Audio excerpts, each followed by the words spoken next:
ሰላም ፋሚሊዎች እንዴት ናችሁ? ይህ አዲስ አካውንቴ ነው። እስቲ በጧት ሚኒ ቭሎግ ልስራላችሁ ብዬ ነው። ዛሬ መድኃኔዓለም ነው፣ የወሩ መድኃኔዓለም ነውና ሄደን እንሳለም።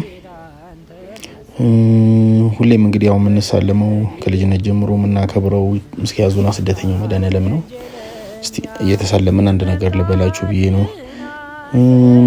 መድኃኔዓለም ስለተሰሚ ነው። እውነት ጸሎታችንን ይሰማል፣ የጠየቅነውን ያሳካልናል። በንጹህ ልባችን እንባችን አፍስሰን እንጠይቀው እንጂ መድኃኔዓለም ሰሚ ነው። ቶሎ ሳምንት እንኳን አይፈጅም ሲደርስልን። ግን በዛ መሀል በእኛና በመድኃኔዓለም መሀል አንድ ግንብ አለ። ያም ደግሞ ግንብ የኃጢአት ግንብ ነው። የኃጢአቱን ግንብ ደግሞ ማፍረስ አለብን። ጸሎታችን እንዲሰማ በንስሐ የኃጢአቱን ግንብ ማፍረስ አለብን።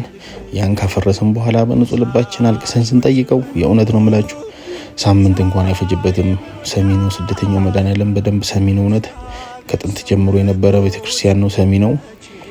በንጹህ ልባችሁ ብቻ ጠይቁ ነው። በንጹህ ልብን ጠይቅ፣ ንስሐ እንግባ፣ ከዛ ይሳካልናል። በልባችን ያለው ሁላችንም የውስጣችን ብዙ ችግር አለ አይደለ? ችግሮቻችንን በሙሉ ብንነግረው ያቀልልናል። ይሄን ይመስላል። ይሄን ለማለት ነው የፈለኩት። እንግዲህ እወዳችኋለሁ። ፎሎ ላይክ እያደረጋችሁ በሌላ ቪዲዮም እንገናኛለን።